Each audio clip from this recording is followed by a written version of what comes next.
अशी ही पत्रकार परिषद सध्या सुरू होती आणि काल सुनील तटकरे त्याचबरोबर प्रफुल्ल पटेल यांच्याशी माझी कोणतीही भेट झाली नाही असं जयंत पाटील यांनी म्हटलेलं आहे। मात्र तरी देखील एबीपी माझाला खात्रीलायक सूत्रांनी अशी माहिती दिलेली आहे की काल पटेल तटकरे त्याचबरोबर जयंत पाटील यांची भेट झालेली होती। मात्र सध्या तरी या पत्रकार परिषदेमधून जयंत पाटील यांनी या सगळ्याच चर्चा नाकारून टाकलेल्या आहेत।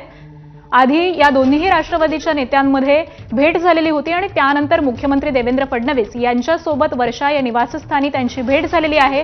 मात्र जयंत पाटील यांनी नुकतीच पत्रकार परिषद घेतलेली आहे आणि या पत्रकार परिषदेमधून माझी कोणतीही भेट झालेली नाही, मला पटेल आणि तटकरे त्या ठिकाणी होते हे सुद्धा माहिती नाही, अशी प्रतिक्रिया जयंत पाटील यांनी या पत्रकार परिषदेमधून दिली आहे।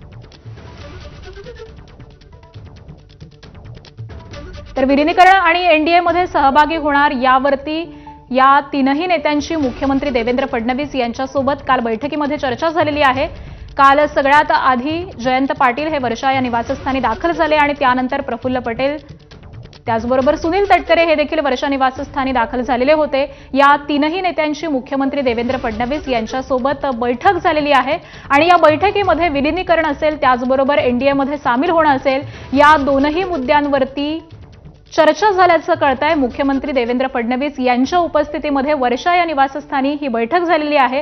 मात्र या सगळ्याच चर्चा जयंत पाटील यांनी फेटाळून लावलेल्या आहेत। अगदी काहीच वेळापूर्वी जयंत पाटील यांनी पत्रकार परिषद घेतलेली आहे आणि या पत्रकार परिषदेमधून तटकरे आणि त्याचबरोबर प्रफुल्ल पटेल यांच्याशी माझी कोणतीही भेट झालेली नाही, कोणतीही चर्चा झालेली नाही।